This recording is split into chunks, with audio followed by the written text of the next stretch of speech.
नमस्कार, मैं हूं सुरेश चौहान के और आप देख रहे बिंदास बोल। आपके सामने लगातार 8 दिन से हम लेकर आ रहे हैं कुरान की विवादित 26 आयतों को लेकर एक महामंथन। विश्व में पहली बार किसी भी टीवी चैनल पर इस प्रकार का हो रहा है। यह मंथन दुनिया को दिशा दर्शक, मार्गदर्शक और कल की आशा निर्माण करने वाला है। कई लोगों के सहभाग के साथ करोड़ों लोगों की प्रतिक्रियाएं सोशल मीडिया से लेकर सभी मंच पर आपको मिल रही होगी। बड़े बड़े समूहों में इसकी चर्चा है, बुद्धिजीवियों के फोन आ रहे हैं। हाँ, दुर्भाग्य सिर्फ इतना है कि इस पूरे मंथन में, चर्चा में, संवाद में, शास्त्रार्थ में अगर कोई भाग रहा है तो अपने आप को इस्लाम के करता धरता कहने वाले, अपने आप को इस्लाम के जानकार कहने वाले, और आज जैसे कि दिल्ली के जामा मस्जिद के इमाम बुखारी हो या जिन सब लोगों का नाम लिया गया, जिनके लिए कहा गया कि ये लोग कार्यक्रम में आए, नाम लेकर चैलेंज, आह्वान, प्रार्थना, request, email, SMS, WhatsApp, Twitter सब कुछ किया गया, लेकिन इन तक बात पहुंचने के बाद भी ये नहीं आ रहे। रजा अकेडमी के लोगों ने आज फोन उठाया, लेकिन उन्होंने कहा कि ये हमारे लिए चर्चा का मुद्दा हो ही नहीं सकता, हम इस पर बात नहीं करना चाहते, और वसीम रिजवी के सामने तो बिल्कुल ही नहीं करना चाहते। पता नहीं इतनी अच्छी अपॉर्चुनिटी, भाई अगर हो सकता है कि वसीम रिजवी जी को आप गलत साबित कर पाए, अगर आपकी बात सच हो, उन्होंने कोई बात गलत कही हो, तो इस्लाम और इस्लाम के सबसे महत्वपूर्ण कुरान के ऊपर लगा दाग धोने का आपके ऊपर एक अवसर था, अपॉर्चुनिटी थी, लेकिन आपने उस अपॉर्चुनिटी को किल कर दिया। और अब आप ये कहेंगे कि आपको जो दुनिया भर के मुसलमान हैं उनको बदनाम करने की कोशिश की जा रही है। आप कहेंगे कि अब ये सुदर्शन ने गलत किया है। तो आगे बढ़ते हैं। आज फिर हम वहीं से पोल शुरू करते हैं जिस पर हमने कल भी बात की थी। हमने आपको बताया कि हम प्रतिदिन जो पोल लेकर आते हैं वो पोल लेकर आते हैं, नई बात करते हैं और लोगों के सामने इस मुद्दे को रखते हैं। आज 8वां दिन है। 8वें दिन पर बिंदास बोला कुरान के हम पोल से ही प्रारंभ करते हैं। शून्य से हम प्रतिदिन शुरू करते हैं। जब दोपहर में इसका ट्वीट करते हैं, सुदर्शन के मोबाइल ऐप पर इसको डालते हैं, और कल जैसे 98% तक हम गए थे, आज इस वक्त जब कार्यक्रम का प्रारंभ मैं आपके सामने करने जा रहा हूं, तो दोपहर से लेकर अब तक कितने प्रतिशत लोगों ने क्या कहा, इसको एक बार देख लेते हैं। इस प्रतिशत को बदलने के लिए आप अपने मोबाइल में सुदर्शन का मोबाइल आप डाउनलोड करिए, सदस्य बनिए, पोल करिए, और जो राष्ट्र के लिए, दुनिया के लिए एक मंथन हो रहा है उसमें सहभागिता करिए। क्या कुरान की विवादित आयतों को हटाना चाहिए? ये जनता के वर्जन पर, जनता की प्रतिक्रिया पर, अभिव्यक्ति पर पोल है। 94 आशा कर रहे हैं, और पता भी है हमको कि बड़ी संख्या में मुसलमान भी इसमें पोल करे। उसके बावजूद आप समझ सकते हैं, इसका मतलब वसीम रिजवी की मांग के साथ बड़ी संख्या में मुसलमान भी है, और शायद मुसलमानों की इन आयतों के विरुद्ध भावना होना ही एक बड़ा कारण है कि आपको मुसलमानों के नेता या जालिम कहने वाले इस चर्चा में सहभागी नहीं हो रहे। कोई बात नहीं, अन्य बुद्धिजीवी हैं, हम उनके साथ इस चर्चा का प्रारंभ करते हैं। मैं स्वागत करता हूं स्क्रीन पर आज के हमारे जो अतिथि हैं उनका। आज हमारे साथ एक विशेष अतिथि जुड़ने जा रहे हैं जो पूरे संवाद में आवश्यक थे। आरिफ अजाकिया जी लंदन से जुड़ रहे हैं, जो कि पाकिस्तान के कराची के पूर्व मेयर हैं। आपका स्वागत है। आप इस विषय पर अपनी बात रखेंगे।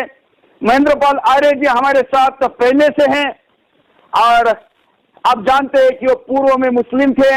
उन्होंने अब सनातन स्वीकार करके इसका अध्ययन दुनिया भर में कंपैरेटिव स्टडी के लिए इनको रेफर किया जाता है।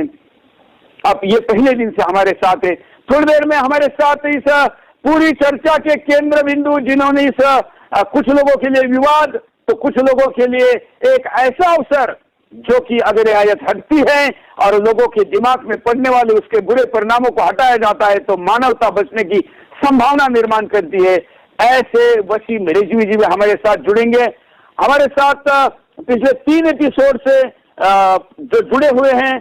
खान जी, आपका स्वागत है। फरहत अली खान जी, आप मुस्लिम महासंघ के नेता है। आप तीनों के साथ हम चर्चा का प्रारंभ करेंगे और हमारे साथ थोड़ी देर में जब वसीम रिजवी जी जुड़ेंगे तो उनसे भी बात करेंगे। लेकिन आप, मैं पहली बात आरिफ जी से करता हूं, जो कि कराची के, पाकिस्तान के कराची के मेयर रह चुके हैं। आरिफ जी, हम समझना चाहते हैं कि आपका दृष्टिकोण इस कुरान के 26 आयतों को निकालने के प्रति क्या है? देखिए, मैं तो शुरू से इस बात की तारीफ करता हूँ कि इस्लाम को शदीद रिफॉर्म की जरूरत है। इमाम इस्लाम खादिमुल हरमैन अल शरीफ में शहजादा मोहम्मद बिन सलमान ने तो कह दिया, हाँ, जैसे हमारे यहाँ सबसे ज्यादा जोर कुरान से ज्यादा जोर हदीसों पर दिया जाता है, जबकि मोहम्मद बिन सलमान ने साफ कह दिया कि नबी पाक के जाने के 250 साल बाद जो हदीसें घड़ी गई हैं उनकी कोई हैसियत नहीं है, उनको हम नहीं मानते, ये साफ उसने कह दिया। तो मैं उन अलिमों को जिनके बारे में आपने शुरू में बताया, जो आलिम इस्लाम कहते हैं, वो जब चुप्पी साथ के बैठे हुए वसीम भाई के खिलाफ तो चढ़ रहे हैं, मोहम्मद बिन सलमान के खिलाफ तो फतवा जाओ ना फिर तुम। आप तो पब्लिक से उनके कफील है, वो उनके कफील है, इनकी मस्जिदों मदरसों के पैसा आता है तो उसके बारे में बोल नहीं सकते। जैसे कि ये बात करेंगे फलस्तीन की, लेकिन चाइना में मुसलमानों को होने वाले अत्याचार पे ये बोल नहीं सकते। तो इनकी नफरत है, ये भारत पाकिस्तान बांग्लादेश के मौलवियों की मुनाफिक है, ये मुनाफिक का मुजाहरा करते हैं, वरना आम मुसलमान इनकी वजह से आज तकलीफ में है, चाहे वो पाकिस्तान का हो, भारत का हो या बांग्लादेश का हो। एक मामूली काल ले लें कि हम जब पहले दिन मदरसे में जाते हैं तो हमें कान में डाला जाता है गजवाए। हाँ, गजवाए एक फेक हदीस है जिसको इतना बड़ा चढ़ा कर पेश किया गया है, ये इनकी दाल रोटी है। यहाँ के सब कॉन्टिनेंट के मुसलमान लीडरों की, मुसलमान कम्युनल लीडर्स की, मुसलमान सो कॉल्ड आलिम, मैं तो इनको आलिम मानता ही नहीं। तो पाकिस्तान में एक वीडियो लीक हुई है, जमीयत उलमा इस्लाम, आपके देवबंद का जमीयत उलमा इस्लाम, उसका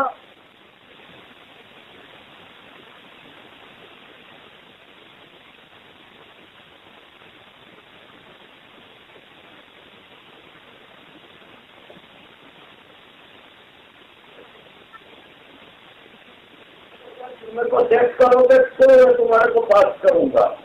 हर जुम्मे को 3 साल से वो बच्चा मौलवी साहब के साथ सेक्स कर रहा था, वीडियो वायरल कर दी। मौलवी साहब के वीडियो देखे तो आप हैरान रह जाएंगे, हाथ में कुरान और सेक्स कर रहे हैं। इससे ज्यादा कुरान की तौहीन कौन हो नहीं सकती, लेकिन इस पे एक मौलवी नहीं बोला, ना आपके देवबंद के मदरसे इंडिया से कोई बोला।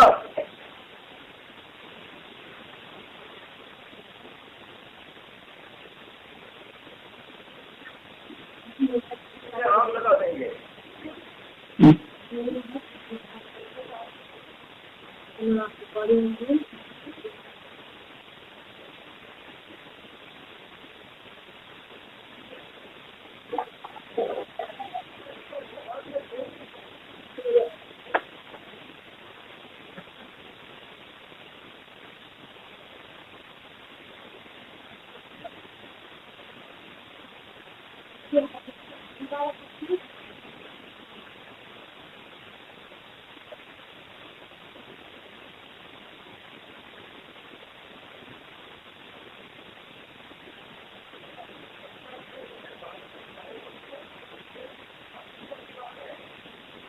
आमिर नहीं हूँ, लेकिन मैं समझ रखता हूँ, मैंने स्टडी की है गीता की, कुरान की, बाइबल की।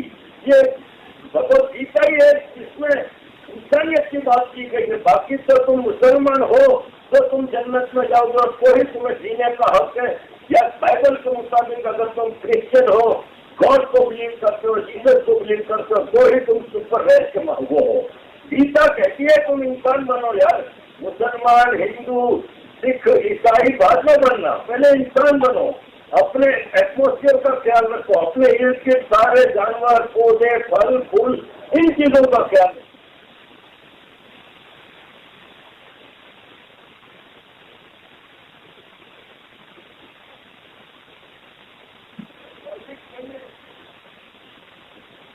बिल्कुल बिल्कुल, लॉजिक में इसलिए भागते हैं और इसीलिए इस चर्चा के मंथन में हमारे साथ अभी तक नहीं जुड़े। चलिए मैं पैनल के अन्य सदस्य के पास चलता हूं। जो बात यहाँ पर अभी आरिफ जी ने कही है, इस पर मुस्लिम महासंघ के अध्यक्ष फरहत अली खान क्या कहना चाहते हैं? फरहत जी, आपको आवाज आ रही है? चलिए मैं फरहत जी के पास थोड़ी देर में चलता हूं। महेंद्र पाल आर्या जी हमारे साथ जुड़े हैं। महेंद्र पाल आर्या जी, जो बात यहाँ पर अभी आरिफ जी ने कही, इस पर आपकी पहली प्रतिक्रिया लेते, फिर हम आयत की तरफ चलते हैं। हाँ, मैं सबको नमस्ते कहता हूँ। और आरिफ भाई ने जो बात कही, कुछ मुझे सुनाई दिया और कुछ सुनाई नहीं दिया, लेकिन उन्होंने बहुत पते की बात कही है। हमें इंसान बनना चाहिए था, लेकिन हम इंसान नहीं बन पाए। और जाते समय हमारे शव यात्रा को देख करके ही लोगों को पता लगता है कि कौन जा रहा है। तो ये विडम्बना है। इन्होंने बिल्कुल सही कहा। इसीलिए वेद का भी आदेश है। इन्होंने गीता का नाम लिया और गीता के लिए उन्होंने बताया कि वेद में भी आया है मनुर्भव, मानव बनो।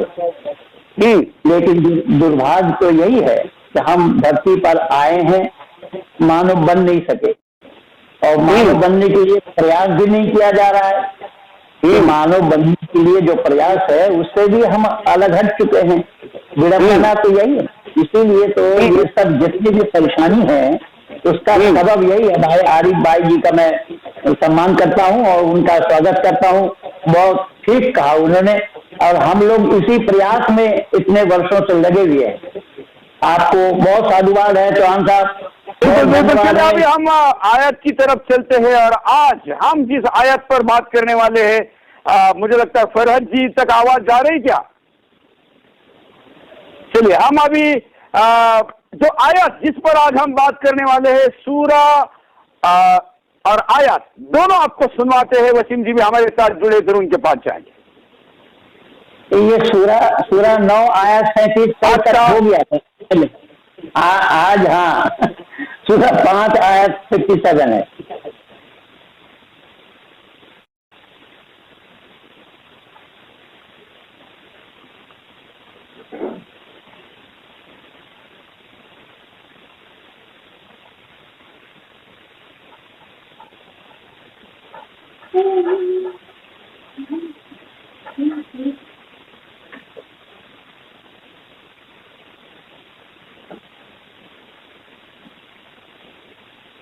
हमने ये छोटी है इसलिए इसको 2-3 बार सुना है, जिससे कि किसी के कंफ्यूजन ना रहे। अब मैं वसीम रिजवी जी के पास चलने के पहले हमारी, जैसे कि हमने एक फॉर्मेट तय किया है कि हम हर आयत को वेरीफाई करवा ले रहे हैं महेंद्र पाल आर्या जी की तरफ से। महेंद्र पाल आर्या जी, जो यहाँ पर अभी बताई गई, पढ़ी गई, लिखी गई जो आयत है, क्या वो सही है, कुरान में है? बिल्कुल कुरान में है। सूरा मायदा का आयत नंबर 57। सूरा मायदा का आयत नंबर 57 है। या अय्युहल्लज़ीना आमनू ला तत्तखिज़ुल्लज़ीना इत्तखज़ू दीनकुम हुज़ुवन व लाइबम मिनल्लज़ीना ऊतुल किताब मिन क़ब्लिकुम वल कुफ़्फ़ार औलिया वत्तक़ुल्लाह इन कुंतुम मुमिनून। मतलब क्या है? इसका मतलब ये है कि ऐ ईमान वालों, तुम में से पहले जिनको किताब दी गई थी, जिन्होंने तुम्हारे धर्म को हंसी खेल बना लिया था, उन्हें और इनकार करने वालों को अपना मित्र न बनाओ और अल्लाह का डर रखो, आदि तुम ईमानदार हो तो। उसमें से मजाक वाली बात तो ठीक है, कोई किसी के ग्रंथ का मजाक नहीं कर रही है, लेकिन उसको स्वीकार न करो वाली बात पर शायद मुझे लगता है कि लोगों की आपत्ति हो सकती है। डॉक्टर वसीम रिजवी जी हमारे साथ जुड़े हैं। वसीम जी, आपकी क्या आपत्ति है इस आयत पर? देखिए, आज आपके एक नए मेहमान आपके साथ हमारे इस प्रोग्राम में जुड़े हैं और मैं उनका खैर मकदम करता हूँ आपके चैनल पर। और इस डिबेट में जितने से ज्यादा लोग जो हैं और अपनी बात सामने रखें वो ज्यादा बेहतर होगा। देखिए, पीठ मोड़ने से कुछ नहीं होगा। लोग जो जवाब नहीं देना चाहते हैं वो ये साबित कर रहे हैं कि दाढ़ी में तिनका है, वो चोर है, वो फरेबी है, उन्हीं ने 1400 सालों तक इस्लाम को एक ऐसा मजहब बनाया जिसके तहत उन्होंने लाखों करोड़ों कत्ल कर डाले हिंदुस्तान समेत। मुगलों की आप हिस्ट्री देख लीजिए, कितने कत्ल हुए, सब इस्लाम के नाम पर हुए। और जब कुरान के अंदर से वो बातें निकल के सामने आ गई कि जिसको अब एक इनकी चोरी खुल रही है कि साहब ये कुरान के अंदर अल्लाह के नाम से जो तुमने आयतें पेश कर रखी है, ये तो सिर्फ और सिर्फ लोगों का कत्ल करने के लिए है, लोगों में नफरत बांटने के लिए है। ऐसी आयतों को तुमने इसमें छुपाया क्यों है? तो अब कोई सामने नहीं आ रहा। इसमें देखिए, इसमें आपत्ति है कि ऐ ईमान वालों, तुमसे पहले जिनको किताब दी गई उन्हें तुम्हारे दीन को हंसी मजाक बना लिया, उन्हें अपना दोस्त मत बनाओ। देखिए, इस कुरान से पहले ये कहा जाता है कि इंजील ज़ुबैर और तौरात जैसी किताबें अल्लाह की तरफ से आई। अब अल्लाह ने अगर पहले कोई किताब भेजी थी तो उसके बाद दूसरी भेजी, उसके बाद तीसरी भेजी। मतलब अल्लाह जो है वो खुद इनके हिसाब से कंफ्यूज है कि एक के बाद एक किताब भेजता चला जा रहा है और इनको समझा नहीं पा रहा है कि असली ईमान क्या है। अब उस कह रहे हो कि तुमने उन लोगों को, यानी कि जो क्रिश्चियन है, जो यहूदी है, जो दूसरी किताबों को मानते हैं, आपने कह दिया कि उनको अपना दोस्त मत बनाओ। हमारा सिर्फ ऑब्जेक्शन इस्लाम के अंदर इस बात का हंसी मजाक नहीं बनाना चाहिए, वो एक अलग इशू है। लेकिन ऑब्जेक्शन पूरे कुरान में जहां पर काफिर, मुशरिक या ऐ ईमान वालों को लेकर बात कही गई है या आयतों से इनकार करने वालों को लेकर कही गई है, उस पर ऑब्जेक्शन है। पूरे कुरान मजीद पर मैं ऑब्जेक्शन नहीं करता, लेकिन इन आयतों को बिल्कुल हटाना चाहिए। वरना कुरान मजीद के भी ऊपर ऑब्जेक्शन है कि अगर ये आयतें सही है तो फिर अगर अल्लाह की इस तरह का कलाम तुम्हारे लिए भेज रखा है जिससे तुम सिर्फ अपनी दुनिया में नफरत फैलाने की कोशिश कर रहे हो, तो भाई तुम उस अल्लाह को मान रहे हो कि जो अल्लाह दुनिया में नफरत फैलाना चाहता है, उसी बंदों के तहत जिन बंदों को उसने खुद पैदा किया। तो देखिए, अब यहाँ पर मुल्लाओं की जहां तक के बात की जाए, मैं एक छोटे सा 1-2 मिनट और आपसे दूंगा कि 2 मुल्लाओं में आपस में बहस हो गई। एक ने कहा 2-2-4 होता है, एक ने कहा 2-2-5 होता है। तो 2-2-5 कह रहा था, उसने कहा ठीक है, शक लगा लो, 1000 रुपए मेरे पास जमा करो। 2-2-4 वाला मुतमईन था, उसने कहा कि ठीक है 2-2-4 तो होता है, कल हम जीत जाएंगे। ये हुआ कि कल दूसरे दिन जब मदरसा खुलेगा तो जो टीचर है उनसे बात की जाएगी और उनसे पूछा जाएगा 2-2-4 होता है या 2-2-5 होता है। तो जो 2-2-4 कह रहा था उसने पैसे 2-2-5 वाले पास जमा करा दिए और वो पैसे लेकर अपने घर चला गया। रस्ते से उसने मुर्गा खरीदा और अपनी बीवी के पास दिया, उसे पूरा किस्सा बताया कि साहब देखकर ऐसी शर्त लगाई, अब ये खाओ पियो। तो उसने कहा अरे ये क्या कह रहे हो, 2-2-4 ही होता, 2-2-5 का होता, ये पैसे तुम कहाँ से भरोगे? उसने कहा कि जब हम मानेंगे तभी तो, हम मानेंगे ही नहीं कि 2-2-4 होता है, हम यही कहते रहेंगे 2-2-5 होता है। तो यही मुसलमानों का हाल है इस्लाम, वो मानने को तैयार नहीं है। बस ये कहते हैं कि कुरान में जो लिखा है बस वही मानेंगे, बाकी आगे हम कुछ सुनना ही नहीं चाहते। तो प्रूव करो। आपकी यही बातें ये कट्टरपंथियों को बड़ी चुभती है। देखिए, चुभेंगी, असलियत ज्यादातर चुभने वाली होती है। कोई बात नहीं। दूसरी तरफ से अपना पक्ष रखने के लिए आज हमारे साथ फरहत खान जी है। फरहत अली खान, 2 और 2 कितने? हाँ कितने? 2-2-4 भी और 2-2-5 भी। हाँ, तो आप कौन से वाले हैं? 2 और 2-4 या 2 और 2-5 आपके लिए? हम दिमाग वाले हैं। चलिए, इस आयत पर जो आपत्ति उठाई है और जो बात उन्होंने अपनी रखी है उसके साथ पूरा भूमिका बनाई है, आपका क्या कहना है? देखिए, जो वकील साहब बात करते हैं ना, तो बहुत जल्दी में बहुत तेजी से करते हैं। तो हम लोग मुझे बिल्कुल क्लियरली समझ में नहीं है। लेकिन आदि तो आप ये तो जानते ही आप सूरा कौन सा है और आयत कौन सी है? देखिए, ऐसा था कि जब मुझे मजहब आए, इस्लाम मजहब से पहले मानने वाले थे, उन्होंने के साथ अपना अपना दीन और धर्म माना। उससे पहले उनको तकलीफें दी गई, उनका मजाक उड़ाया गया। तो हमारे यहाँ फरज साहब आपके कुरान मजीद में फरज साहब आपके कुरान मजीद में ये बात साफ लिखी है कि तुम्हारा दीन तुम्हारे लिए, हमारा दीन हमारे लिए, लिखा है या नहीं लिखा है? फरज साहब आपके कुरान मजीद में ये बात साफ लिखी है कि तुम्हारा दीन तुम्हारे लिए, हमारा दीन हमारे लिए, बिल्कुल ठीक बात लिखा है ना? अब आप ये बता दीजिए, जब तुम्हारा दीन तुम्हारे लिए, हमारा दीन हमारे लिए, यानी कि हम मुसलमान हैं तो हम मुसलमान हैं, लेकिन अगर के कोई सनातन धर्म से ताल्लुक रखता है तो वो सनातनी है, अगर के वो कोई क्रिश्चियन है तो वो क्रिश्चियन है, अगर के वो जाहिर सी बात है अगर सनातन धर्म से ताल्लुक रखता है तो वो आयतों से इनकार ही करेगा, उसको आप मुशरिक और काफिर ही कहेंगे।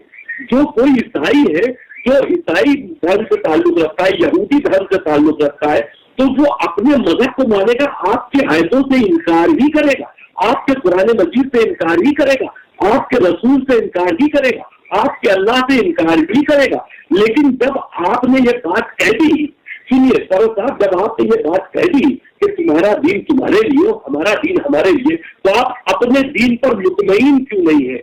आप क्यों चाहते हैं कि दूसरों के दीन के साथ में तत्वान करें? उसके बाद आपने इस तरह की आयतें उसमें शामिल कर दी, ये ऐ ईमान वालों तुम्हारा